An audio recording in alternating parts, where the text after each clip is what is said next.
Question number 1.1 है calculate the molar mass of the following H2O, CO2 and CH4। देखिए किसी भी molecule का अगर हमें मोलर मास कैलकुलेट करना है तो हमें उस मॉलिक्यूल में प्रेजेंट एटम्स का एटॉमिक मास हमें पता होना चाहिए, और हम उन सभी एटम्स के एटॉमिक मास का अगर सम कर देते हैं तो उस मॉलिक्यूल का हमारे पास मॉलिक्यूलर मास आ जाता है। जैसे फॉर एग्जांपल अगर हम H2O की बात करें, H2O का मोलर मास कैलकुलेट करना चाहते हैं तो हमें हाइड्रोजन और ऑक्सीजन के एटॉमिक मास पता होना चाहिए। हाइड्रोजन का एटॉमिक मास होता है 1 और ऑक्सीजन का एटॉमिक मास 1 होता है 16।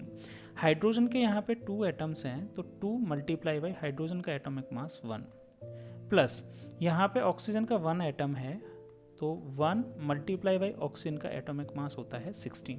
इसको जब कैलकुलेट करेंगे तो ये आएगा 18 और मोलर मास की यूनिट होती है ग्राम पर मोल। तो वाटर का मोलर मास आ जाएगा 18 ग्राम पर मोल।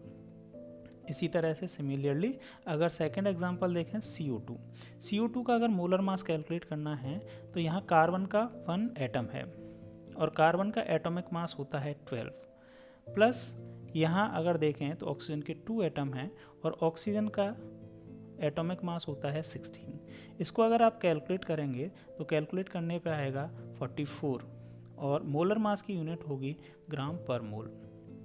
इसी तरह से थर्ड एग्जांपल है आपका CH4 मीथेन में कार्बन का 1 एटम है और कार्बन के एटॉमिक मास होता है 12 प्लस यहाँ हाइड्रोजन के 4 एटम हैं और हाइड्रोजन का एटॉमिक मास होता है 1।